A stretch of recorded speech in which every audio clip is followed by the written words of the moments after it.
అందరికీ నమస్కారం అండి. ఈరోజు మనం ఒక ఇంట్రెస్టింగ్ అయినటువంటి విషయం ఒకటి నేర్చుకుందాం. మన భారతదేశ భాష గురించి. ఒక భాష ప్రపంచాన్నే తన వైపు తిప్పుకుంది. అసలు ఈ భాషే భారతదేశాన్ని ప్రపంచానికి పరిచయం చేసింది. ఈ భాష ఉన్నంత కాలం భారతదేశానికి విశ్వగురువు అని ప్రసిద్ధి చెందింది. ఎందుకంటే విశ్వంలో ఉండే విజ్ఞానం అంతా ఈ భాషలోనే ఉంది కాబట్టి. మిగతా భాషల్లో ఏముందో నాకు తెలియదు కానీ ఈ భాషలో మాత్రం అనంతమైనటువంటి శక్తి ఉంది. అలాగే మానవుని యొక్క జీవన విధానం, మానవుని యొక్క జీవితం యొక్క లక్ష్యం ఏంటి, అసలు మానవ జీవితం యొక్క సార్థకత ఏమిటనేటువంటి విషయాలు ఇందులో చాలా విపులంగా వివరించబడ్డాయి.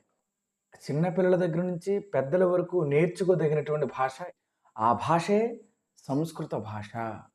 సంస్కృతం అంటే సమ్యక్ కృతం ఇది సంస్కృతం. చాలా చక్కగా తీర్చిదిద్దబడినటువంటి భాష, సరైనటువంటి శుద్ధమైనటువంటి పదాలతో నిర్మించబడినటువంటి భాషే సంస్కృతం.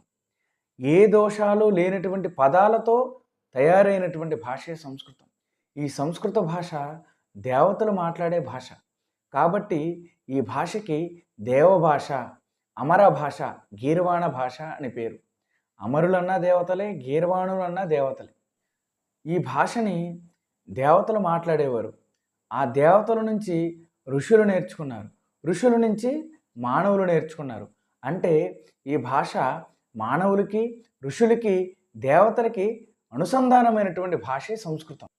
అలాగే సంస్కృత భాష సమస్త మానవాళికి, పశుపక్షాదులకి, ప్రకృతికి మేలు చేసేటువంటి ఒక గొప్ప వ్యవస్థే మన సంస్కృతం.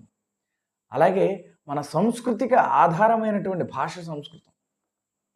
ఈ భూమి మీద మొదటి భాష సంస్కృతం. ఈ సంస్కృత భాషని మనం తెలుసుకుందాం, మన ముందు తరాల వారికి అందిద్దాం.